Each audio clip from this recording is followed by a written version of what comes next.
Ça enregistre, ouais. Oui, c'est Oui, oui, ça y parti. est, c'est bon. Merci. Bessed et Atov, on commence Bezrat Hashem. Et les cours sur Gog Magog, ça manque pas. Vous allez sur YouTube et puis il y a toutes sortes de cours.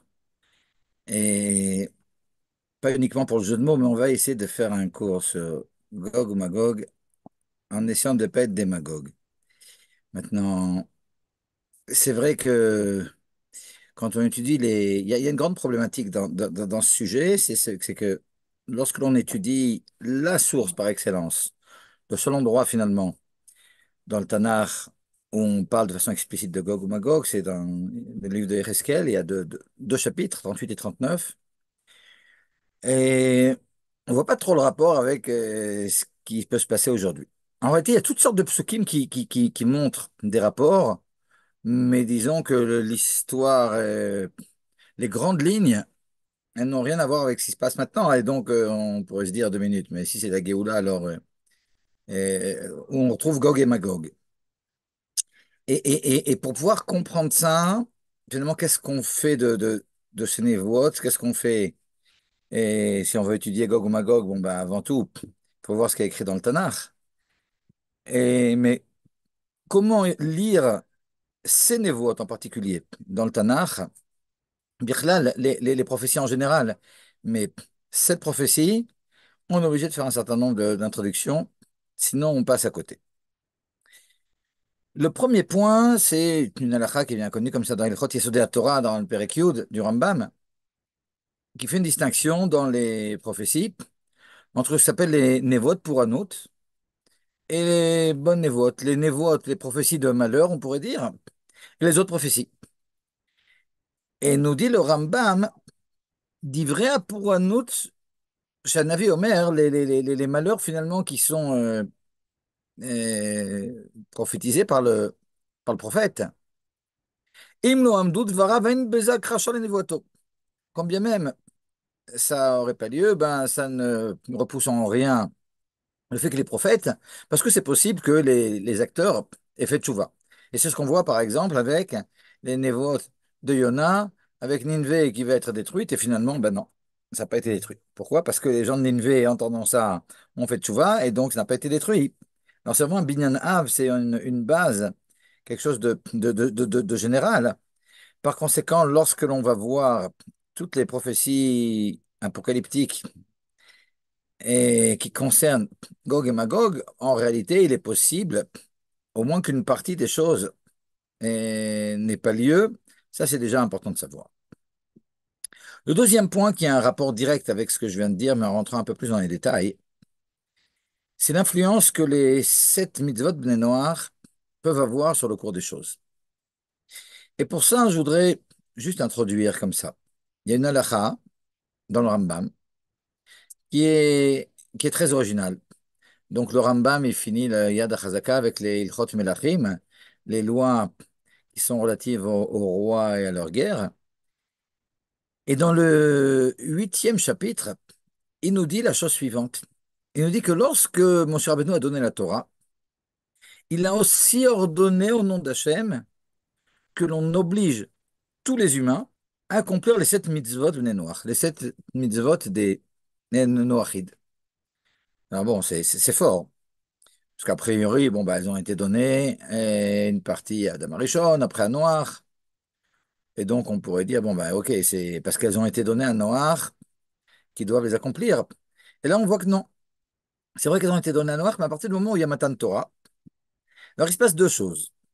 La première chose, c'est qu'on a un ordre. Et c'est quelque chose qu'on ne connaît pas en général quand on n'étudie pas le Rambam. Il y a un ordre d'Akadosh Baruch Hu au Bnei Israël d'inciter et même d'obliger tous les humains à accomplir les 7 mitzvot des Bnei Noach. Mais plus que ça, nous dit le Rambam, un goy qui fait les 7 mitzvot Bnei Noach, il fait partie des chassidei umot haolam. Alors bon, il en faut pas beaucoup pour les goyim pour être des chassidim, ils font 7 mitzvot, ils sont chassidim. Ok. Mais en réalité, il rajoute le Rambam, mais attention, ça suffit pas qu'ils fassent les 7 mitzvot. Il faut qu'ils fassent les 7 mitzvot parce qu'elles ont été ordonnées dans la Torah. Et uniquement alors ça sera des chassidei umot haolam. Donc si de façon naturelle, Un goy ouais, étudie comme ça le Tanakh et il sait quelles sont les sept mitzvot de Noach. Mais bon, pour lui, il n'a rien à voir avec Moshe Rabbeinu et avec la Torah. Et il ne les fait pas parce que ça a été ordonné lors de Matan Torah. Alors là, il y a un manque. Ouais. Et donc c'est important. C'est important que les choses passent par la Torah. Si elles passent par la Torah, elles passent évidemment par les Bnei Israël. Et c'est en rapport avec ce qu'on a dit juste avant. C'est les Bnei Israël qui doivent finalement imposer au Goïm cet accomplissement. Ça, c'est quelque chose qui est important. Et là-dessus, dans une sira du Rebbe, dans le volume 26, comme ça, de l'écoute et Sichot, alors le Rebbe, il pose une question vraiment de base que personne ne pose. Mais il dit 2 minutes. Mais s'il y a une halakha comme ça dans le Rambam, quoi, il était écrit il y a 900 ans. S'il y a une telle halakha, ben, comment se fait-il qu'on ne sache pas, que ce ne soit pas écrit dans le Shulchan Aruch, que ce ne soit pas écrit dans les commentateurs du Shulchan Aruch, que ce ne soit pas écrit dans les responsables? Il y a quand même quelque chose d'important à faire. Il devrait y avoir énormément de shelot ou de chevaux, de responsables, comment et quoi, etc. On a quand même du pain sur la planche. On a 7 mitzvot à faire passer. Alors, il faut savoir exactement tous les détails et comment les faire passer, etc. Et pourtant, on n'en parle pas. Et le Ramban nous dit que ça doit passer par nous et on doit les obliger même à faire les 7 mitzvot noires. Et dans cette sikha, le rabbi, il répond de façon très originale. Il dit qu'en réalité, c'est uniquement dans notre génération, c'est-à-dire que depuis que la Torah a été donnée il y a 3000 et quelques années, et mais cette halakha d'obliger les Bnei Noach à accomplir les 7 mitzvot, c'était impossible. C'est uniquement dans nos générations, on peut dire ces dernières générations, que la chose est possible. Parce que très très vite, bon d'abord, dans un premier temps, les Bnei Israël, ils étaient moins en contact avec les Goïms, ouais, avant la galoute. Donc déjà, on comprend un peu plus même mettre le Inyan de la galoute. Ouais, on sait. Et le Harizal a déjà fait son exégèse de ce qui est marqué dans le Talmud, dans Masat Psachim, que en réalité, on était là en galoute pour faire des guérims. Alors, il parle comme ça de ramener les nez toutes sortes et on comprend que on doit avoir un rapport avec, très très fort avec les goyim. Ça commence d'Afka avec la galoute. Mais c'est vrai que ça commence avec la galoute, mais en même temps que la galoute, ben, on a comme ça des oppresseurs en galoute. Alors, a fortiori, après le christianisme et l'islam, et qui sont tels que si on essayait, un tant soit peu, de, d'avoir un impact sur les goyim. Imaginez, on est maintenant en galoute chez les goyim, et puis on essaye comme ça de faire du prosélytisme. Alors, c'est vrai que c'est pas du prosélytisme, parce qu'on n'essaye pas de les faire juifs, mais malgré tout, on veut avoir un impact sur leur émouna, sur leur façon de voir les choses. Et on ne peut pas être chrétien ni islamique en accomplissant les mitzvot de Noach. Ouais, on peut être évidemment goy, et ça c'est même une condition, mais, mais je veux dire, toutes ces monotes tfélot dans lesquelles il y a d'une façon ou d'une autre, et de la vodazara, a priori, c'est à mettre de côté. Alors, bon, j'ouvre pas maintenant tout le sujet, dans quelle mesure c'est une avodazara pour les goïms, ouais. Mais il y a énormément de choses, évidemment, et qui doivent mettre de côté. Et il y a vraiment un dioun aujourd'hui, mais ça, c'est vraiment une parenthèse, on la ferme. Et quand on va essayer d'avoir un impact sur des goïms, et dans quelle mesure, quand il s'agit de types qui étaient chrétiens, et on doit, dans un premier temps, leur dire de se détacher du christianisme avant de leur inculquer les méthodes noires ou pas. Mais de toute façon, je reviens au sujet de base, on comprend que le fait d'avoir un impact, d'essayer de convaincre des Bnei Noirs et de faire les 7 mitzvot, quelque chose qui a un rapport avec la Emouna, et, ben c'était un danger. C'était un danger parce que bon, ben, et le christianisme et l'islam punissaient durement toutes ces choses-là. Et si on rajoute le fait qu'en plus il y a une condition de leur faire comprendre qu'ils doivent accomplir les mitzvot de Bnei Noirs parce que c'est écrit dans la Torah qui a été donnée par Moshe Rabbeinu. Alors évidemment, alors là, c'était vraiment Pikuach Nefesh. On peut dire jusqu'au XXe siècle, où peut-être que bon, là, il y a eu certaines ouvertures, et puis il y a eu des démocraties, etc. Mais il y avait un grand problème. Et donc, nous dit le Rebbe, ouais, bah, c'est pas étonnant et qu'on retrouve pas ça dans le Shulchan Aruch, ni dans le Magen Avraham, dans le Taz, dans le Admor Hazaken, et qu'il n'y ait pas de responsable là-dessus, parce que c'est quelque chose qui nous concerne nous. Toi, déjà, c'est original. Et continue le Rebbe dans cette sira, il dit quelque chose d'incroyable. Il dit comme ça. Il dit, on voit bien à quel point c'est important, parce qu'on voit bien que lors de la Shoah, les endroits où il y avait des goyim qui respectaient les mitzvot des Noirs, et ben là-bas, dans ces pays-là, et les Juifs ont été sauvés beaucoup plus que dans les autres endroits. Et je vais plus loin même que ce l'écouter Sichot. Il y a une lettre que le rabbi a écrite à Elie Wiesel. Ouais, cette lettre, elle est connue, elle est imprimée, etc. Et dans cette lettre, le rabbi dit que si on avait publié les mitzvot des Noirs avant la Shoah, ben, toutes les personnes qui auraient été convaincues de faire les mitzvot des Noirs, en aucun cas, elles n'auraient pris part à la Shoah. Et finalement, si la chose avait été faite comme ça, de façon intense, il n'y aurait pas eu la Shoah à ce point-là. Alors, moi, évidemment, on ne peut pas revenir en arrière, mais on comprend que ouah, si finalement l'accomplissement des mitzvot des Noirs, c'est quelque chose qui aurait pu empêcher la Shoah par ouais, par le fait que ces mitzvot, ben, elles raffinent les goïms, ben, on peut comprendre que oh, ben, pour ce qui est de Gog et Magog, avec des goïms qui viennent comme ça, et en guerre contre le Israël, comme on va le voir, et qui sont très très sévèrement punis, etc., en fin de compte, parce que en réalité, et là aussi j'ouvre une parenthèse, on est très très influencé par, par le christianisme dans notre façon de concevoir Gog et Magog. Parce que quand on dit Gog et Magog, alors tout de suite on pense comme ça à des trucs apocalyptiques et tout. Alors c'est vrai que moi aussi je me suis mis dans le jeu et alors j'ai demandé comme ça à l'intelligence artificielle de faire un dessin comme ça. Je lui ai dit, dessine un B2 en train de bombarder et en bas plein de feu et tout et mets le titre Gog ou Magog, est-ce que c'est actuel, etc. Rav Shaul Tzila. Top. Donc il m'a fait le truc. Bon, c'était surtout pour qu'il y ait des participants au cours. Mais comme ça, on fait beaucoup de bruit autour de ça. Mais en réalité, la raison pour laquelle nous, les Juifs, on prend aussi ça comme quelque chose de dramatique, ah, Gog ou Magog, l'Apocalypse et tout, c'est parce que c'est pas uniquement à cause des névotes qu'il y a chez nous dans Yézéchiel, où c'est explicite, comme je dis, 38 et 39, dans les chapitres 38 et 39, et dans Sraria, dans les chapitres 12, 13, 14.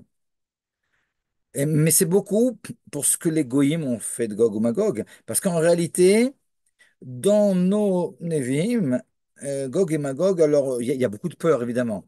Parce qu'il y a tous les peuples qui viennent contre Israël. On va voir ça en détail. Mais en réalité, il y a plus de peur que de mal. Et tout le mal, et toute l'Apocalypse, et toutes ces choses-là qui sont emportées quant à Gog et Magog, et dans le christianisme, et dans l'islam, en réalité, bon, bah, ça, c'est d'abord, bon, ils en ont rajouté, mais en plus, et ça les concerne peut-être, parce que eux, ben, ils vont peut-être passer des trucs pas très sympathiques.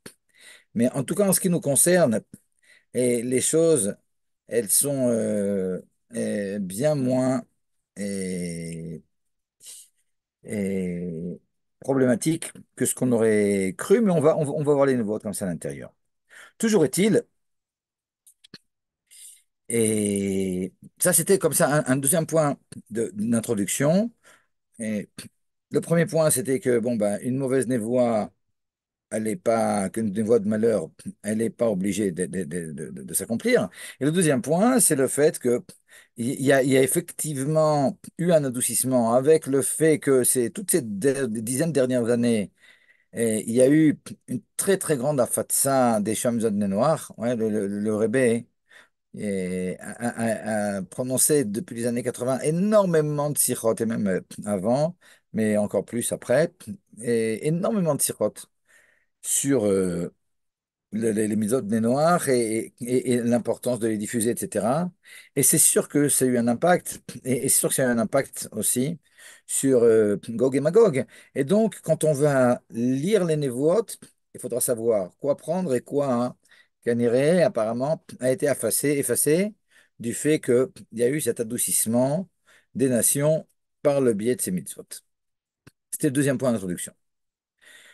Le troisième point, et avant de voir les névotes, on aurait pu faire ça inversement, on aurait pu commencer par ce que dit Yeskel, mais alors on serait resté avec beaucoup de questions. Alors je préfère d'abord enlever les questions et après on va étudier Yeskel. Troisième point, c'est ce que nous dit le Rambam, maintenant pas sur les Shuvah des Noirs, mais sur l'histoire de Gog ou Magog. Alors je vais lire et il y a un certain nombre de points comme ça qui sont importants. Nous dit le Rambam comme ça dans les Chot Melachim aussi, maintenant c'est dans le 12e chapitre, pas dans le 8e. Amrou Chachamim en ben olam hazeh l'motam Mashiach la shibud malchut bilvad. Les Chachamim nous disent que le passage à l'époque messianique, c'est quelque chose qui n'est pas miraculeux, juste on ne dépendra plus des nations. Continue le Rambam. Yireh mepshutan shel divrei nevim shebetchilat yemot HaMashiach tiyeh milchemet Gog uMagog. Alors d'après ce que l'on peut comprendre des prophéties, au début des temps messianiques, il y aura la guerre de Gog uMagog. Tov, ok. Veshekodem milchemet Gog uMagog, et avant ça, il y a un mode Navi, le Yacher Israël ve'le'achin limam. Alors il y aura un prophète qui viendra pour préparer les bénis Israël, pour préparer leur cœur, et comme c'est écrit, Ine Anochi, Sholach Lachem, Elia, etc., c'est beaucoup qui envoie Eliyahu un avis avant la Géoula pour nous préparer. Là, on peut dire 2 minutes, mais ok, on est loin alors, parce qu'on n'a pas vu encore Eliyahu un avis. Alors, on va attendre encore Eliyahu un avis, et ça, c'est avant les Yemot HaMashiach, et après, il y a Gog Magog, etc. Alors, je vais vous dire ici 2 points. D'abord, il y a une sikha du Rebbe dans les Chorot Dvar Malchut que le Rabbi avait distribué comme ça. Il me semble que c'est la Chevret 24, si je ne me trompe pas, dans laquelle le Rebbe il parle comme ça de toute une sikha sur Eliyahu Hanavi. Si on sait lire entre les lignes, on peut comprendre que le Mashiach Eliyahu Hanavi, c'est une même personne. C'est-à-dire qu'il y a un tzaddik qui va avoir ses différents tafkidim.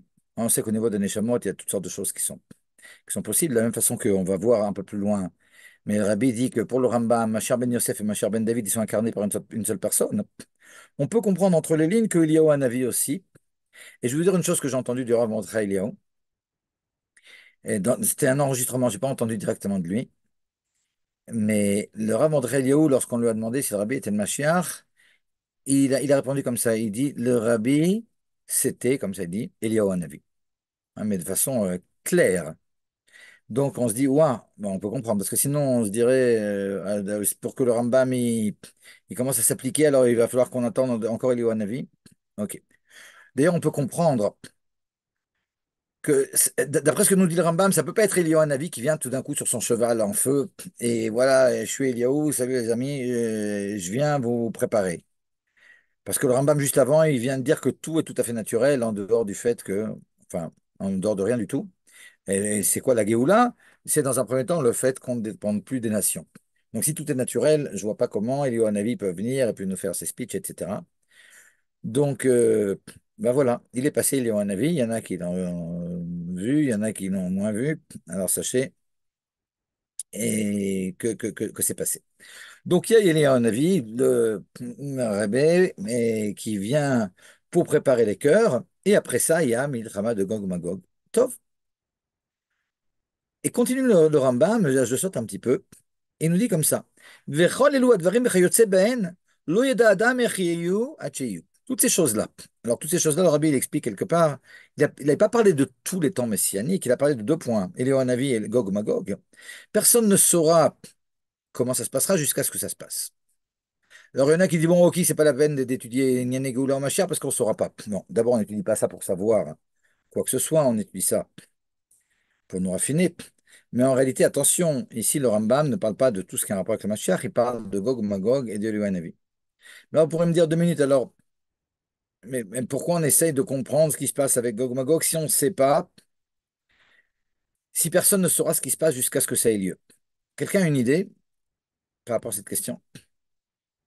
Le Rambam nous dit, tout ce qui a un rapport avec Gog, Magog et Eliyahu, personne ne saura rien par rapport à ça jusqu'à ce que ça ait lieu. Alors si c'est comme ça, pourquoi on a besoin d'étudier ça? Vous avez une idée? Regardez, je vais vous dire ce que je propose, mais c'est très simple. C'est tout simplement, le Rambam me dit jusqu'à ce que ça ait lieu. Mais puisque ça a lieu maintenant, et bien maintenant, ben, on peut le savoir. Et on va voir, après toutes ces introductions, quand on va étudier le texte de Yecheskel, qu'effectivement, ça a lieu. Mais quand je dis ça a lieu, on va pouvoir voir dans Yecheskel, et ce qui s'est passé le 7 octobre, et ce qui s'est passé il y a 2 semaines, et encore beaucoup de choses. Peut-être pour faire tchouva, c'est sûr, Madame Torza. Pour faire tchouva. Ouais. Mais c'est même plus que ça, parce qu'on va pouvoir même comprendre ce qui se passe. Alors bon, 2 minutes, j'ouvre une parenthèse, je vois qu'il y a des questions comme ça. Bonsoir pour toutes celles qui veulent étudier les sujets de Machar et Goula. Pour rejoindre, bon, ça c'est une page de pub. Après, il y a comme ça la motivation, il y a quelqu'un qui rit. La motivation des goïms et haine profonde d'Israël. Pensez-vous que la morale les aurait arrêtés? Ben oui, c'est le rabbi qui le dit. Et peut-être pour faire tchouva, absolument. Donc, en dehors du fait que il faut qu'on fasse tchouva, et donc c'est bien d'étudier ces choses-là, mais dans la mesure où on va voir que les choses, eh ben, elles se passent, ce qu'on sait depuis 2 ans, tout ce qui se passe là maintenant, c'est écrit noir sur blanc, alors ça va nous faire un choc. Et comme dit Madame Torza, alors pour nous aider à faire tchouva, mais aussi, ça va donner beaucoup de morale et beaucoup de joie de voir que, ouah, mais on est vraiment dans le truc, quoi. On en parle de Gog ou Magog depuis des générations, mais là, on le vit vraiment. Et ce qui est bien, c'est que ouais, si j'avais fait le cours il y a un mois, ok. Il y a un mois, qu'est-ce qu'on était? On était après les bipères, après les trucs, il y en a qui ne s'étaient pas encore réveillés. Mais disons qu'après l'attaque de l'Iran, il faut vraiment, vraiment, vraiment être borné, être aveugle, ouais, pour pas voir les nissim qui sont au-dessus de tout entendement, à tout niveau. C'est pas tout dingue. Donc, c'est vraiment le moment, là, maintenant, d'étudier ces névotes et de voir qu'on est en train de les vivre. Et donc, le Rambam qui nous dit personne ne saura commencer avant que ça soit, c'est vrai, mais seulement maintenant, c'est le moment. OK. Et, ok. Et quatrième point d'introduction, et après on passe au niveau de Ezekiel. Et c'est le point suivant. Alors, comme je vous ai dit, chez les Goïms, comme ça, il y a tout un côté apocalyptique. Et chez nous, alors, quand on va voir les névotes, ok, il y a de la peur, il y a des trucs, mais sans plus. Il se passe énormément de choses qui sont très, très dures, mais pas très dures pour Israël. Ok? Maintenant, même ces choses qui sont dures pour Israël, alors là, maintenant, je vais lire 2 passages. Un du Shem Mishmuel, de Sokhatchov, c'est le deuxième rabbi de Sokhatchov, et son père était un élève du rabbi de Kotsk. On va voir ce qu'il dit par rapport à Gog Magog. On va voir un passage du rabbi par rapport à Gog Magog. Et dans ces 2 passages, alors, que ce soit le Shem Shmuel qui dit ça de sa façon, ou le rabbi qui dit ça d'une façon un peu différente, mais dans les 2 cas, on comprend que les souffrances sont derrière nous. Mais là, je voudrais qu'on ne se trompe pas. Parce qu'il y en a qui connaissent ça, qui disent, mais non, mais Gog Magog, ok, c'est passé. Non, on peut dire que Gog Magog, c'est passé, parce que Gog Magog, le gros de Gog Magog, c'est un jugement final sur les nations qui nous ont fait souffrir. Et donc, c'est sûr que c'est ce qui est en train de se passer, puis ça va continuer, mais c'est sûr que cette chose-là va avoir lieu. Et donc, lorsque des Gdolé Israël viennent pour nous dire que Gog ou Magog, c'est derrière nous, ils sont en train de parler du côté de la terreur que les Bnei Israël peuvent avoir eu ou risqueraient de passer. Et donc, ces choses-là, qui concernent l'homme Israël, elles sont derrière nous. Mais c'est pas que Gog ou Magog est passé. Alors, qu'est-ce qu'il nous dit le Shem Mishmuel? Le Shem Mishmuel, il a comme ça un passage dans Parashat Vayera, de Vayigash, pardon, dans son livre, où il dit quelque chose qui est intéressant. Il dit comme ça.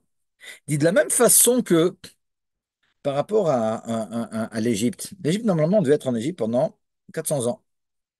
Et c'était réduit à 210 ans. Pourquoi c'était réduit à 210 ans? Parce que les souffrances étaient tellement grandes que finalement, on a eu ça en concentré. Et donc, ça a duré uniquement 210 ans. On n'avait pas eu besoin que ça soit pendant 400 ans. C'est ce qu'il explique. Il dit on peut avoir l'inverse aussi. Il dit aujourd'hui, où la galoute, la dernière galoute, elle est si longue. Alors là, au contraire, c'est tout le contraire de ce qui s'est passé avec Yetziat Mitzrayim, ce qui s'est passé en Égypte. Akadosh Baruch Hu, il a étalé tellement finalement les souffrances que l'intensité des peurs et des maux de Gog ou Magog, eh ben, elle a été diluée. Ouais. Alors, en Égypte, c'était du concentré, là, c'est du dilué, mais dans les deux cas, il dit, ben, ok, ben, il sort de là, donc, Gog ou Magog, le côté de souffrance de l'homme Israël en rapport à Gog ou Magog, ça, c'est quelque chose qui est derrière nous. Et il dit, mais attention, ne te pose pas la question, mais 2 minutes, c'est écrit pourtant en noir sur blanc, l'histoire de Gog ou Magog à la fin des temps, etc. Il dit, ouais, mais t'as pas à t'étonner. Parce que pour l'Égypte aussi, c'était écrit noir sur blanc et dans Brit Ben Abetarim que la descendance d'Abraham Avinu allait être en galoute pendant 400 ans. Et pourtant, il y a plus ce Inyan-là, en rapport avec ce qu'on a dit tout au début, qu'une prophétie de malheur. Ouais, elle n'est pas obligée de s'accomplir. Toujours est-il, donc nous dit finalement le Shem Ishmuel de sa façon, du fait que la galoute a été très très longue, les souffrances du Ham Israël de Gog ou Magog, ok, elles ont été diluées dans l'histoire, elles sont derrière nous. Il y a un passage dans le livre Améler Bimsibo. Améler Bimsibo, c'est un livre comme ça en 2 volumes qui relate les discussions qu'il y a eu dans les différentes Seudot du Rebbe et pendant les Chagim, hein, un Pessah, un Sukkot, etc. Alors en général, c'est avec son beau-frère, le Rav Gourari, et puis d'autres comme ça, qui ont eu le privilège d'être avec le Rebbe pendant les Seudot de Chag. Et dans un des passages, si quelqu'un veut aller voir, c'est dans la Seouda du dernier jour de Pessah de 1970. C'est dans le 12e volume de Amidar Bimsibo. Alors, le Rav Gourarié, comme ça, le beau-frère du Rebbe, il lui dit comme ça: Haïm hayta kvar milchemet Gog uMagog? Ve'im lo, mata iti? Est-ce qu'il y a déjà eu la guerre de Gog ou Magog? Et sinon, quand ça sera? Et le Rabbi lui dit, il y en a qui disent, alors le Rabbi, bon, il est réservé là-dessus, il y en a qui disent que lors de la Première Guerre mondiale, il y avait un général qui s'appelait Gog. Et il y a des livres qui disent que l'an 1914, c'était vraiment une date propice de la fin des temps. Donc, bon, bah, peut-être que ça, c'est déjà derrière nous. Et, et le Rabbi dit que à l'époque de Cheskia, de Cheskia Hanavi, et de Cheskia Améler, etc., et certains disent qu'il y avait aussi là-bas un général dans l'armée de Sancherib qui s'appelait Gog. Donc, toujours est-il, le Rabbi répond pas vraiment. Mais il fait comprendre que, bon, bah, il y a peut-être des choses qui sont derrière nous. Mais si on rajoute ça donc au Shem Mishmuel et qu'on complète avec ce que j'ai dit, qu'il y a des, il y a des jugements qui doivent être faits de toute façon, et à certains goïms en tout cas, et alors on peut comprendre qu'on est en train de parler ici uniquement du côté souffrance du Ham Israël. En passant, Stam, il y a quelque chose qui est intéressant. Mais vraiment un petit ignan. Mais comme ça, c'est rapporté dans les livres que Gog ou Magog, hein, la gématria de Gog ou Magog, Gog, c'est la gématria, c'est 12, Magog, c'est 52, ou Magog, avec le 6, ça fait 58. En tout, c'est 70, Gog ou Magog. Il y a un remède ici, dans la gématria 70, que ça concerne les 70 nations qui viennent contre Israël. Et c'est intéressant parce que tout le monde a mis l'accent sur comment on va appeler la guerre qu'il y a eu contre l'Iran. Et j'essaie de montrer que, bon, ben, c'est créerait une grande partie des souffrances d'égoïme de Gog ou Magog, c'est en rapport avec cette guerre qu'il y a eu il y a quelques semaines. Et c'est intéressant parce que tout le monde est en train de se poser la question comment on va appeler cette guerre. Et de la même façon qu'il y avait la guerre de 6 jours, le nom qui est introduit pour le moment, je ne sais pas si c'est ce que les historiens vont retenir, mais ça, on s'en moque parce qu'il y aura la Géoula déjà avant que les historiens y pensent. Mais Gog, c'est Gematria 12.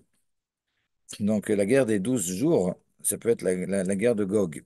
Ouais. Déjà, c'est intéressant que le 12, le Gematria Gog, il a été choisi pour le nom de la guerre. C'est un, ok. Mais Anienne en soi. Top. Regardez. Après ces introductions, j'aurai maintenant avec vous passé, mais en vitesse, je ne vais pas passer sur tous les psukim. Je vais m'attarder sur 8, 9 psukim comme ça, dans les chapitres 38 et 39. de Ereskel, mais sur des choses qui sont très, très, très en rapport avec ce qu'on a vécu ces 2 dernières années. Et, et en filtrant donc certaines choses au vu des introductions que j'ai faites, alors on pourra voir vraiment, vraiment comment ben, on est en train de vivre cette guerre-là. Alors d'abord, si vous cherchez comme ça, c'est pas difficile, on peut aller sur Shoot Barilan et chercher Gog, Magog.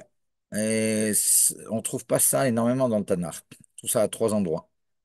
Dans Parashat Noach, on nous parle de Magog.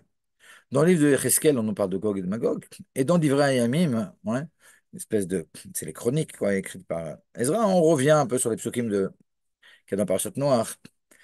Et donc on retrouve ça. Donc finalement, c'est dans Noach et dans Yecheskel. Ok. Alors, je vous ai dit que dans le livre de Sraria, les Prakim 12, 13, 14 aussi parlent de Gog et Magog, c'est vrai, mais les noms, ils y figurent pas. Mais comme on parle de la fin des temps, etc., alors les Mefarshim disent que c'est en rapport avec cette époque-là. Mais il y a moins de détails là-bas qui nous sont importants. Les choses sont importantes, je les rappellerai. Alors déjà, regardons le passouk comme ça, dans Parashat Noach, qui nous parle de Magog. Et nous dit comme ça la Torah elle parle des enfants de Noach. Alors Noach il avait 3 fils, Shem, Ham et Yafet. Et Yafet, alors on parle de ses fils. Bnei et Yafet, Gomer ou Magog ou Madai, Veyavan, Vetuval ou Mesher, Vetiras. Alors parmi les enfants de Yafet, alors il y a eu Gomer. Ok. Alors Gomer, il y en a qui disent que c'est l'Allemagne. Ouais, Gomer, Germania, c'est les mêmes lettres. Et il y a des Mefarshim qui disent ça. Ou Magog, ok, hein, on voit Magog ici. Ou Madai, Yavan, Yavan c'est la Grèce, Tuval, Mesher, Tiras, Tiras nous dit même que c'est la Perse. Ok, si j'essaye maintenant de savoir 2 minutes, mais qu'est-ce qui sont devenus les 3 fils de Noach? Alors Shem, si on regarde comme ça dans les psukim, alors Shem c'est tous les Sémites, et les enfants de Shem finalement ils sont installés en Orient. Les enfants de Ham, Canaan, Fout, ils sont installés, Couche, Berklat, ouais, principalement en Afrique. Et Yéfet, alors, parmi ouais, on a vu Yavan ici, c'est la Grèce. Yéfet, alors ce qu'on explique, c'est principalement l'Europe. Donc, quand on parle comme ça de Magog, alors on a quelque chose qui est en rapport avec l'Europe. Alors, c'est quoi Gog? Parce que quand on parle de la guerre de Gog ou Magog, on aurait tendance à croire qu'il y a deux rois qui vont scraper le chignon, Gog et Magog. Mais c'est pas du tout le pshat dans le livre de Yecheskel. Parce que quand on passe dans le livre de Yecheskel, alors on commence par Yecheskel, chapitre 38. Vaïd var Hashem elai lemor, Akadosh Baruch Hu s'est adressé à moi en ces mots. Ben Adam, sim panecha el Gog eretz Magog. Et commence à prophétiser, on pourrait dire, sur Gog de la terre de Magog. Donc finalement, quand on parle de Gog et Magog, hein, c'est pas deux forces, c'est la même chose. Gog, c'est le roi, et Magog, c'est la contrée. Alors c'est vrai que Magog, dans Parashat Noir, c'était un homme. Mais donc finalement, les descendants de Magog, ils arrivent dans une certaine contrée, hein, dont le roi s'appelle Gog. Tov. Alors Akadosh Baruch Hu dit à Yecheskel, commence à prophétiser sur Gog, le roi de Magog. Nassirosh Mesher Vetuval, Veinave Alav, donc le roi de certaines contrées. Mesher Vetuval, qu'on avait vu dans Noach. Ouais. Et les fils de Yéphet, Magog, Madai, Veyavan, Tuval ou Mesher Vetiras. Donc ici, des pays d'Europe a priori. Ve'amarta ko amar Hashem Elokim, hineni elecha, Gog nasi rosh Mesher Vetuval. Alors Akadosh Baruch Hu lui dit, me voici, je vais m'occuper de toi maintenant, Gog. Ve'shovavticha ve'natati chachim bilchayecha ve'otzeti otra ve'et kol chelecha susim ufarashim, etc. Alors ici, tout un passage qui nous dit, je vais te faire monter une si je vais d'après le Metsudot, je vais mettre dans ton cœur une envie, une idée de vouloir faire la guerre. Donc c'est Akash Baruch Hu, finalement qu'il réveille là-dedans, évidemment pour pouvoir le punir hein, en fin de compte. Et tout d'un coup, on voit qu'il y a beaucoup de contrées qui vont s'allier à Gog, en dehors de Mesher Vetuval, Paras, Kush, Ufut, Itam, Kula Magan Vechova. Alors, plein de. Et ça continue, Gomer, Vechol Agapea, Bet Tougarma, Bet Tougarma, il y en a beaucoup qui disent que c'est la Turquie. Yarkete Tzafon, Bet Kol Agapav, Amim Rabim Mitra. Finalement, il y a énormément de peuples. Alors, on pourrait dire 2 minutes, mais ça ne correspond absolument pas à ce qu'il y a malgré tout. Alors, c'est vrai que Macron, c'est pas un très bon ami. Mais bon, on n'a pas vu non plus venir en guerre contre Israël. Alors quoi? On doit attendre ça? Que l'Allemagne et la France et tous viennent en guerre contre Israël? Alors non, on peut comprendre ça de deux façons qui se complètent. La première, c'est qu'on voit ici, dans ces 7 psukim du début de Ereskel, chapitre 38, on voit finalement énormément toute une alliance de peuples, mais d'énormément de peuples, et pas seulement des descendants de Yéfet, parce qu'on a ici Couche, Oufou, des descendants de Ham. Donc finalement, on a un peu de tous les peuples qui viennent, qui font une alliance pour monter contre Israël. On pourrait se dire, non mais en réalité, si on prend l'ONU, ben c'est exactement ça. L'ONU, elle a toujours été complètement contre nous. Alors si on enlève la Micronésie, qui fait 1 millimètre carré sur une carte normale, et malgré tout, on a encore toutes les contrées qui sont contre nous. Et les Américains, quand ils se sont mal levés, eux aussi, ils ne sont pas toujours de notre côté. Donc finalement, même sans ce que j'ai dit dans l'introduction, où c'est pas obligé de prendre tous les peuples, parce qu'il y en a beaucoup qui sont peut-être adoucis, parce qu'il y a la tchouva, parce qu'il y a eu la propagation des Shalom Zot Bnei Noirs pendant quelques décennies, et donc c'est sûr que ça a eu un impact. Mais même sans rentrer ça, ce qui est possible aussi, ouais, et ça expliquerait pourquoi on ne voit pas toutes ces contrées venir contre nous. Mais en réalité, il y a aussi ce côté de Pshat qui existe dans la mesure où à l'ONU, eh ben, c'est vrai qu'on voit toute la planète contre nous. Alors c'est vrai que Macron, c'est pour ses intérêts de pétrole et ses idioties, et parce qu'il a peur des Arabes qui vont se monter contre lui, et chacun avec ses intérêts. Mais quoi qu'il en soit, finalement, ben, c'est pas nos amis, et on peut dire que toute cette bride, toute cette alliance qu'il y a contre Israël, eh ben, c'est ce qu'on trouve à l'ONU, par exemple. OK, maintenant regardez. Il y a tout d'un coup un passouk qui est surprenant. Et si on avait étudié Yéhezkel il y a quelques générations, on n'aurait pas pu comprendre. Uniquement aujourd'hui, on peut comprendre de quoi il s'agit. Si je prends dans ce chapitre 38, de passouk 8, Miyamim Rabim, Miyamim Rabim tipaket v'achit hashanim tavo el eretz meshovet mecherev mekubetzet mamim rabim al arei Israël asher hayu lechorbat tamid v'im me'amim u'tsa'a v'yashuvu lavetar kulam. Alors, il y a une description ici, je traduis tout de suite. Il y a une description où on voit que lorsque Gog ou Magog vont venir, ils vont venir en Eretz Israël qui est Mekoubetzet Mamim Rabim, qui est un- un- une union de personnes qui viennent de toutes sortes de peuples, qui habitent dans les monts d'Israël, Asher Hayou les Tamid, qui ont toujours été poursuivis par le glaive, Vimamim ou Tsa'a, qui ont été sortis des peuples, Veyazou la Vetar Kulam, et qui maintenant sont assis en tranquillité. Je veux dire, mais c'est incroyable, parce que bon, c'est exactement ce qui se passe. Je veux dire, en Eretz Israël, et entouré de ses ennemis, et avec toutes les agressions qu'on a pu avoir, peut-être pas de tous les peuples, on a expliqué pourquoi, mais en tout cas de tous les peuples arabes qui sont autour de nous, eh ben, c'est vraiment un endroit qui est un tissu de juifs qui viennent de partout, qui ont été toujours poursuivis par le glaive, où qu'ils soient, où qu'ils aient été, et qui sont sortis de tous ces endroits et qui maintenant, sauf, sont assis paisiblement. C'est exactement la description. Vous pourrez me dire, OK, alors quoi, c'est après Kibbutz Galouyot, l'histoire de Gog ou Magog? Alors si je saute là à la fin du chapitre 39, à la fin de toute l'histoire où Akadosh Baruch Hu, il va s'occuper de Gog ou Magog, il va tuer des multitudes de personnes, dans le chapitre 39, passage 27, il y a marqué Beshovevi otam min ha'amim vekibatzti otam me'artzot oivem venikdashti bam le'enei goyim rabim. Akadosh Baruch Hu, à la fin de tout, il dit, et maintenant, je vais ramener mes enfants de tous les endroits où ils sont dispersés. Alors, prenons l'histoire il y a 200 ans, avant toutes les aliotes, on pourrait dire 2 minutes, mais de quoi il parle, Ereskel? Au début de l'histoire, on voit qu'il y a des Juifs qui viennent de tous les endroits du monde, qui sont sauf-sauf, qui ont été poursuivis et qui sont assis sauf-sauf sur leur terre. Et maintenant, tout d'un coup, Gog et Magog, ils viennent et en guerre contre eux. Si Akadosh Baruch Hu n'était pas venu, comme on va le voir, pour décimer Gog ou Magog, ça aurait été une catastrophe. Mais à la fin de l'histoire, Akadosh Baruch Hu dit maintenant, ça y est, j'ai fini avec Gog et Magog, je vais pouvoir faire Kibbutz Galuyot. Mais Kibbutz Galuyot était au début. Mais c'est extraordinaire. Parce que nous, on peut le vivre, cette chose-là.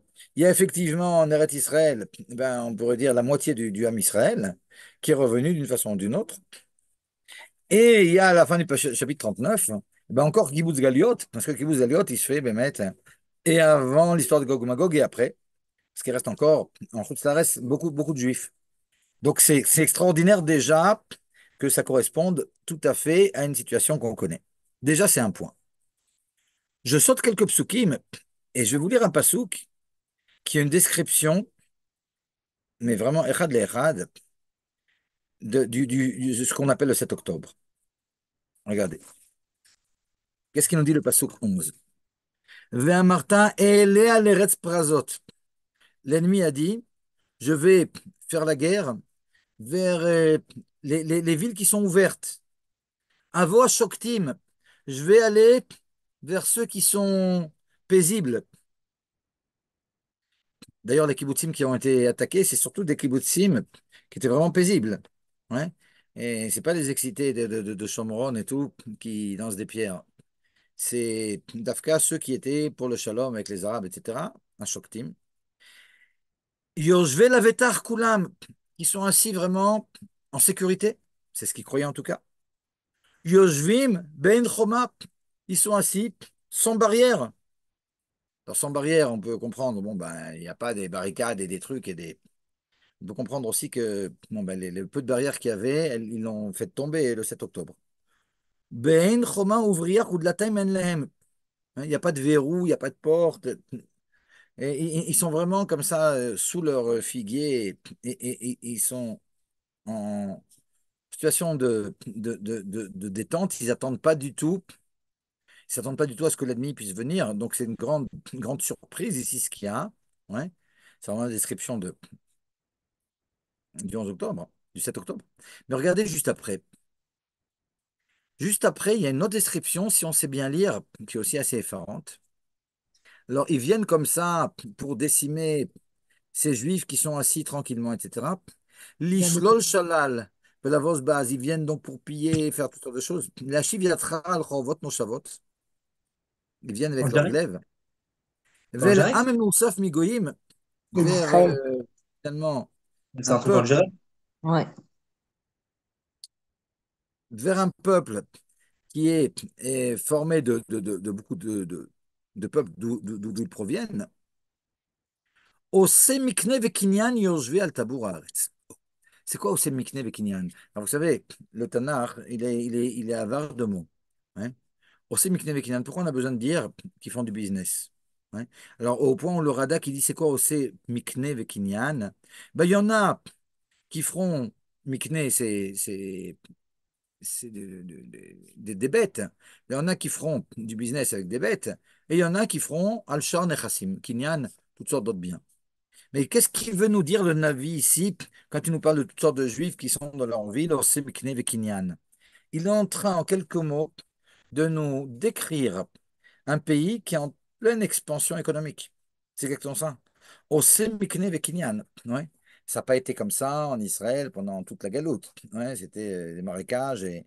Mais là, on nous parle de juifs qui sont assis dans leur yishuvim, qui s'attendent vraiment pas à une attaque, qui sont assis Béchalva, qui ont un très bon niveau calcali économique, aussi Mikne et Kinyan, ça peut pas, et formé de toutes sortes de peuples desquels ils viennent, des Sfaradim, des Ashkenazim, des Thémanim, un peu de tout. Incroyable. Et qu'est-ce qui se passe finalement? Alors bon, là aussi, je saute encore quelques psukim. והיה ביום ההוא, ביום בו גוג על אדמת ישראל, נאום השם אלוקים, תעלה חמתי באפי. À un certain moment, Akadosh Baruch Hu, lorsque l'ennemi va venir, il va faire monter sa colère en lui. Et là, il se passe tout d'un coup quelque chose dans le passage Kafalef. Vekarati alav lechol hare cherev. Nous, Hashem Elohim, cherev ish be'achiv tiyeh. Et là, à un certain moment, et là, c'est là qu'il y a le retournement de situation. Akadosh Baruch Hu nous dit, dans tous ces peuples, ces 70 peuples qui sont venus, je vais faire du balagan, et ils vont commencer à s'entretuer. Alors, là, on pourrait dire 2 minutes, mais alors, comme j'ai dit tout à l'heure, c'est pas exactement ce qu'on voit, c'est pas qu'on voit tous les peuples, mais ok. Si on a compris que finalement, ben, ils vont pas tous s'y mettre. Alors, au niveau de l'ONU, oui, on peut prendre ça comme le pshat. Mais au niveau de la guerre, vraiment, comme on a dit, Baruch Hashem, la France, l'Allemagne, l'Italie, les États-Unis, l'Angleterre, etc., c'est pas nos grands amis, mais c'est pas non plus des ennemis qui viennent contre nous. Pourquoi? Parce qu'il y a aussi beaucoup l'impact des mitzvot de noirs et de toutes sortes de bonnes choses qui ont été faites dans tous ces pays. Alors ça commence pas avec tous les peuples, mais en tout cas, hein, il y a un moment où, même quand ça avait commencé avec tous les peuples dans la névoie de Yézéchiel, il y a un retournement de situation et tout d'un coup, ils vont s'entretuer. Ben, c'est exactement ici qu'on prend l'histoire. C'est-à-dire que lorsque Trump il va venir, et bien il va sûrement y avoir une coalition, il y a déjà une coalition. Ouais. Et on n'est qu'au début de l'histoire. Et quand ils vont fermer le traité d'Ormuz, etc., le passage. Et c'est sûr qu'il va se passer beaucoup de choses. Mais alors là, on voit au milieu de Resquiel, tout d'un coup, ce retournement de situation où ils s'entretuent. Et bien ça, c'est ce qu'on connaît. Et là, à ce niveau-là, je voudrais rappeler une Gemara qui est au début de Maseret Yoma, comme ça, Daf Yud. Et la Gemara nous dit comme ça, Amarav, Atida Paras, Setipol Beadromi. Rav nous dit, la Perse, c'est-à-dire l'Iran, il, il arrivera un moment où il tombera aux mains de Rome. Alors Rome, évidemment, c'est l'Occident, c'est Trump, etc. Dans Maseret Avodazara, il y a marqué que les deux grandes contrées qui avaient d'antan et qui étaient en rapport avec le Ham Israël, un, celui qui a donné l'ordre de construire le Beth Amikdash, Koresh, c'est-à-dire les Perses, et les Romains qui ont détruit le Beth Amikdash, Mashreb et Malchutaihu Adate Meshicha. Il y a marqué au début de Avodazara que leur malchoute, elle va durer jusqu'au moment du Mashiach. Alors, Tosfot, là, il pose une question. Il dit 2 minutes. Mais il y a marqué dans Maseret Yoma que la Perse, ça va tomber à la fin des temps au Mandrome. Mais d'un autre côté, il est marqué que la Perse et Rome, ils sont là jusqu'au Mashiach. Alors, elle va tomber ou bien ils vont être les deux? Et Tosfot, il répond, c'est vraiment Tosfot tout dans la première page de Maseret Avodazara. Il dit non, il va tomber, mais vraiment, vraiment très, très, très peu avant que le Mashiach ne vienne. C'est-à-dire que et Rome et la Perse, ce sont deux contrées qui existeront jusqu'à la fin des temps, mais pas exactement jusqu'à la fin des temps. Un petit peu avant la fin, la Perse, elle va tomber complètement aux mains de Rome. Et là-bas, la Gemara, c'est intéressant parce qu'elle dit 2 minutes, mais pourquoi? Mais c'est injuste. Rome, ils ont détruit le Beth Amikdash, la Perse, c'est eux qui ont construit le deuxième Beth Amikdash. Et, et, et, et le Talmud, il répond par deux réponses. Il dit, un, parce qu'ils ont la salmanie, les Perses, de détruire des Beth Knesset. Et de deux, c'est comme ça que on a voulu qu'il ne pose pas de question. Ouais, c'est une des réponses qu'il y a là-bas dans l'Agmar aussi. Donc là aussi, ouais, on est en train de parler de deux contrées. D'abord, un retournement de situation, comme on a dit dans Yézéchiel, où tout d'un coup, toutes ces contrées qui étaient contre nous, ben, elles vont commencer à se crêper le chignon et à nous oublier un petit peu. Donc c'est ce qui se passe comme ça avec ce qui a commencé avec Trump en Iran. Mais en plus, on voit, comme c'est marqué au début de Yoma, que à la fin des temps, la Perse elle tombe aux mains de Rome. Donc c'est assez incroyable. Et là, tout d'un coup, on a des descriptions incroyables. Venishpati bedever ou vedam vegeshem shotev verne al gabi shesh vegofrit. Alors, il y aura des pierres qui vont tomber d'en haut et du feu et du soufre. Alors, vous pouvez me dire 2 minutes, où c'est qu'on a vu des pierres, du feu et du soufre? Alors, je dis à ma femme, comme ça, qui a un très très bon style en ivrite, je lui dis 2 minutes. Si tu devais et écrire un pérec de Tanakh, mais d'après ce qui se passe aujourd'hui. C'est-à-dire que tu dois écrire, mais sous forme euh, sifroutite et littéraire du Tanakh, et les bombardements des centrales nucléaires par les B-2, par les B-52, par les Américains. Ah, évidemment, on ne va pas marquer maintenant qu'il y a des avions qui vont. Qu'est-ce qu'on peut mettre? Ben, on peut parler de feu, on peut parler de soufre, on peut parler de pierres énormes qui tombent. Ben voilà, c'est ce qui est marqué ici. L'avenir al-Gabish, Esh de Gofrit, etc. Tout d'un coup, une destruction incroyable qui est décrite et que j'ai illustrée sur la pub pour le courant. Ok. Je continue, et dans le passouk 39, alors, il y a Akadosh Baruch Hu qui dit, et sache que si j'ai envoyé tout ce feu, et c'est pour qu'ils me connaissent, un peu comme Paro aussi, ouais, c'était pour qu'ils connaissent Hachem, donc c'est la même chose. Et après, il y a une description dans le passouk Yud Zayin, Akadosh Baruch Hu, il appelle les oiseaux comme ça, rapaces, etc., enfin, une description assez horrible, pour manger les cadavres. Et là, ça va de pair avec des descriptions dans le livre de Sraria, hein, de 2 tiers de la population de la planète qui est détruite. Top. Et à la fin de l'histoire, il y a Kibbutz Galuyot, il y a Kadosh Baruch Hu qui promet qu'il ne fera plus de mal au Bnei Israël, etc. Ça, c'est ça finalement, ouais, la névoie de Reskel. Alors, sans les, sans les introductions, et c'est sûr qu'on n'aurait pas compris, et on n'a pas toutes les contrées qui viennent contre Israël, mais on a expliqué pourquoi. Non, je voudrais juste, comme ça, ramener encore pendant 10 minutes un certain nombre d'éléments intéressants. Dans le Pirouge du Malbim sur Yecheskel, mais d'Afka pas sur les psukim, sur les prakim 38 et 39, sur le Pérec 32. Il y a là-bas, comme ça, quelque chose qui se rapporte aussi. Et le Malbim, alors le Malbim, bon, c'était pas un avis, ouais, le Malbim était après il y a 200 ans. Ouais, c'est un des commentateurs du Tanakh, mais il dit comment il voit les choses. Et lui, il explique déjà, il y a quelques centaines d'années, que ce qu'il comprend, c'est que ce qu'il y aura à la fin des temps, c'est une guerre de religion entre les chrétiens et l'islam. Et que finalement, que les chrétiens vont décimer l'islam. Et c'est ça la guerre le retournement de situation. On voit qu'ils se retrouvent finalement tous ces goïms qui, au début, étaient tous contre Israël. Ils font la guerre l'un contre l'autre. Eh ben, c'est le christianisme qui va punir l'islam. Ouais, c'est intéressant en soi. Et maintenant, encore un point intéressant.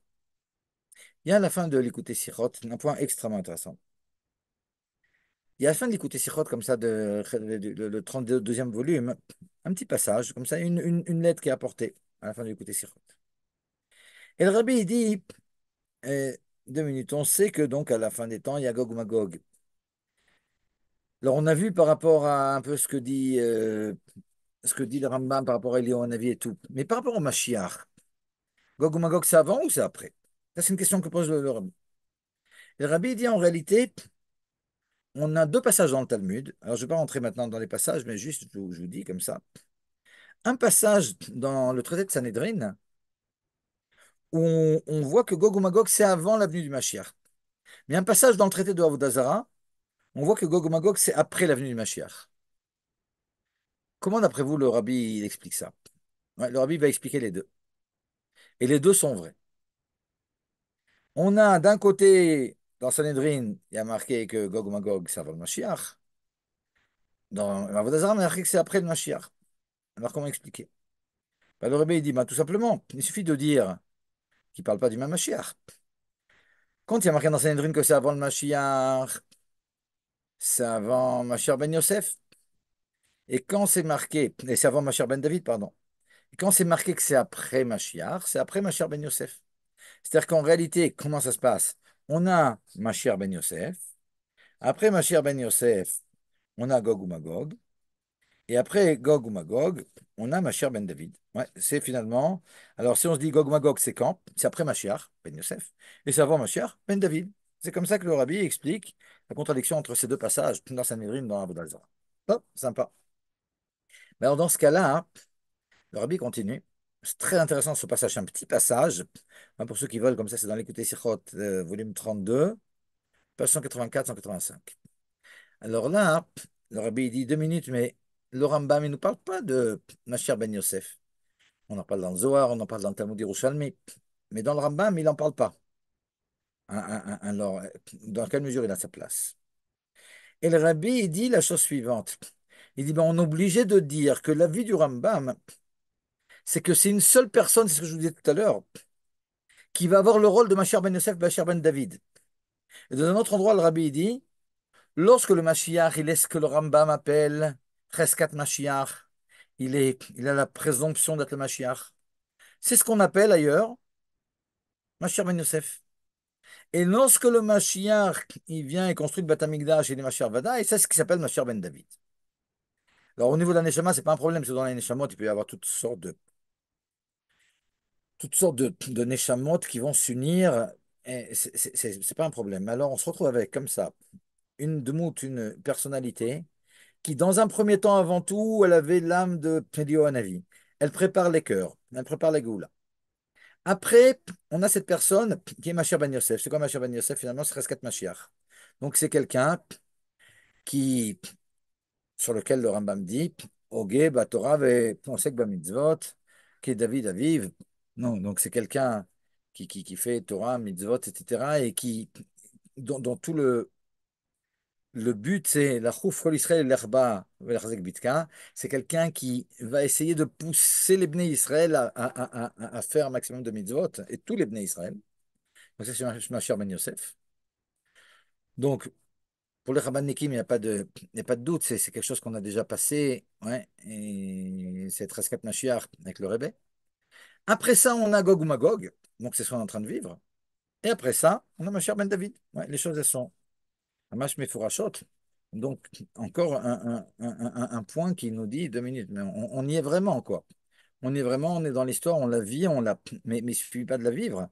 On l'a fait, même l'histoire. Parce que toutes ces choses-là, elles sont faites aussi beaucoup grâce à nous. Ouais. Par la Torah, les mitzvot, là maintenant on est en train d'étudier la Torah, etc. Alors évidemment, on est comme un nain sur les épaules d'un géant. Mais ok, on a le srout d'être quand même là. Et de pas naître après que mais l'histoire soit finie. Donc on est en train de donner le dernier coup, c'est extraordinaire. Ouais, c'est extraordinaire. Les points importants que je voulais vous dire sur Gog et Magog, je vous les ai dit.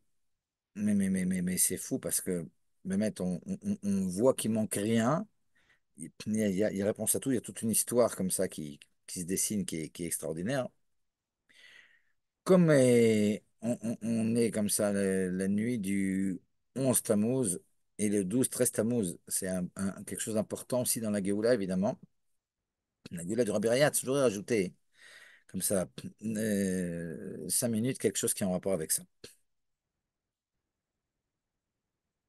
Finalement, c'est quoi le point principal de Yud Bet Tammuz, Yud Bet Yud Gimel Tammuz? Ouais, si on se dit 2 minutes de chaque,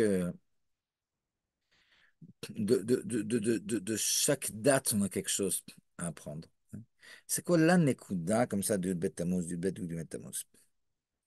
Alors pour ça, hein, je vais peut-être raconter comme ça quelque chose qui est rapporté et qui est rapporté par le Rebbe comme ça dans l'Idvaduyot. Lorsque le Rabbi Rayat il avait 15 ans, son père, le Rabbi Rachab, il a amené sur la tombe du grand-père, le Rabbi Moharash, et de l'arrière-grand-père, le Tzemar Tzedek. Et là-bas, il s'est passé quelque chose de très solennel, très solennel. Et le Rabbi Rachab, il a dit à son fils, je veux faire maintenant une alliance avec toi. Et je veux que tu t'engages là maintenant de façon solennelle, il avait 15 ans, imaginez, que tu dois être prêt à faire Messirut Nefesh pour les Bnei Israël. Alors, le Rabbi Rayat, évidemment, son père lui demande, il est prêt à le faire, mais il demande un peu de précision. Ouais. Et, et il dit, mais en quoi ça consiste? Et il lui dit, le Rabbi Rachab, ça consiste dans le fait que Azoy, on est anders. Les choses, elles sont comme ça et elles ne sont pas autrement. C'est-à-dire que il y a des moments où tu devras trancher et sans aucune pshara. Sans aucune, comment on dit pshara? C'est en trois syllabes. Et Madame Aziza, vous êtes là, j'ai vu. Nadine. Compromis, compromis, Compromis. Toda, compromis. Nadine.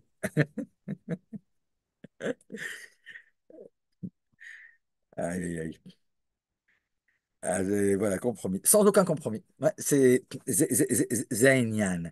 Et ça, c'est le inyan du Rabbi Rachab. Maintenant, il faut comprendre aussi. Et Chazal nous disent d'être rare kakane. Ouais. Ils nous disent qu'il faut aussi être flexible comme un roseau. Alors quoi, on est flexible comme un roseau ou bien on est dur comme un chêne et on ne fait pas de compromis. Et en réalité, c'est ça tout le inyan. Tout le inyan, il dépend ça dépend de ce dont on est en train de parler. Évidemment, si le type il avait l'intention de monter à la Torah parce que il a eu une petite fille qui est née et on l'a oublié, il n'est pas monté à la Torah, hein. Alors il y en a qui vont faire des principes de tout. Ouais, bon, bah, ça c'est vraiment. Ouais, il a beaucoup à apprendre encore. Qu'il aille se calmer. Là-dedans, on nous demande d'être comme des roseaux. Zéo. Mais lorsqu'il y a des inyanim qui sont des inyanim qui sont dans la mahout, et quand on regarde comme ça l'interrogatoire du Rabbi Rayatz pendant ces jours comme ça où il était emprisonné, et la façon dont il répondait, il ne voulait pas leur répondre quand il était en train de prier. Il ne voulait pas qu'on prenne en photo tant qu'il n'avait pas bien mis sa kippa, son titit, etc. Il ne voulait pas prendre le train et le 30 Sivan, qui était un jeudi, alors qu'on lui a dit que ça, il était libéré, parce que on lui avait dit qu'il arriverait après 2 jours, et donc c'était Shabbat. Et quand on lui a dit, mais 2 minutes, mais sinon on va te tuer, mais il dit, mais je n'ai rien à faire. Ouais. Avec ses chronotes. Et quand on lui dit dans un autre contexte, mais tu sais à qui tu es en train de parler là maintenant? Et lui dit, mais vous savez que vous êtes en train de parler au Rabbi de Lubavitch? Vous êtes conscient de ça? Des trucs vraiment dément. On se dit, mais 2 minutes, mais c'est d'où il a cette force? Ouais. Zéanian, c'est le Inyan qu'on doit sortir des 12 Tammuz. Quand il y a quelque chose qui est vraiment dans la mahout, alors là-dessus, on doit être sans aucun compromis. Et ça fait partie de notre partie dans la guerre de Gog et Magog. Voilà, comme ça, sur un pied, pour avoir parlé un peu des 12 Tammuz. Voilà, j'espère que les choses sont maintenant un peu plus claires et que je ne vous ai pas trop embrouillé, que ce n'est pas moins clair qu'avant. En tout cas, j'ai fini. S'il y a des questions, super. Et s'il n'y en a pas, Razak, bon. Razak, c'est Wow. Oui, j'ai envoyé super. une question là, si vous pouvez, Rav Silam, si vous pouvez lire la question que j'ai envoyée. À Merci deux beaucoup. minutes. Ok. Peut-être que la guerre commence, ensuite ma chère se dévoile pour terminer la guerre. Ouais, Gila, exemple. Shalom Gila, Manishma. Et tout est possible. Tout est possible parce que c'est vrai que même le Rambam, qui dit que les choses, elles seront naturelles, le rabbi il dit c'est le minimum.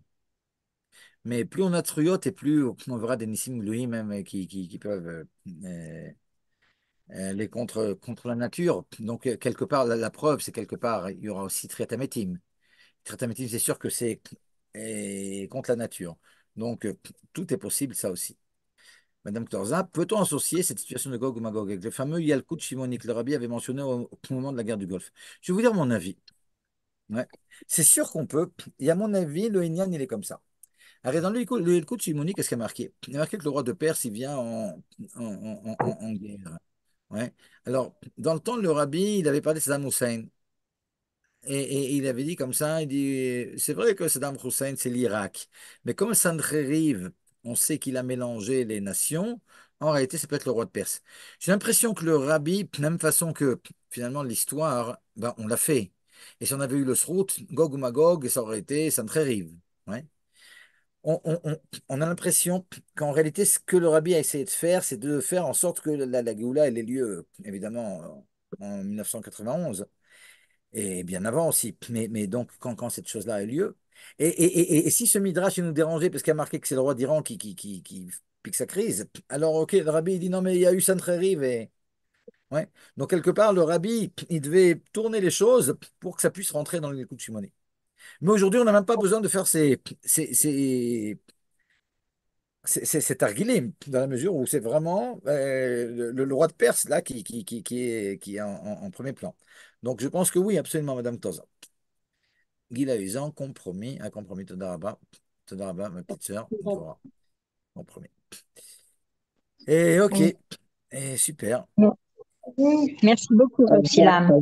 Vraiment, merci Shalom, beaucoup. Extraordinaire. Il va Chazak, falloir chazak. écouter, hein. Super intéressant, super intéressant. Voilà, Kavod. shalom, shalom. Vraiment, vraiment. Merci beaucoup. Yehi, donnez-nous Moreno Verbe, nommez les Hamashia, vraiment. Maman, on vit des temps de Mashiach.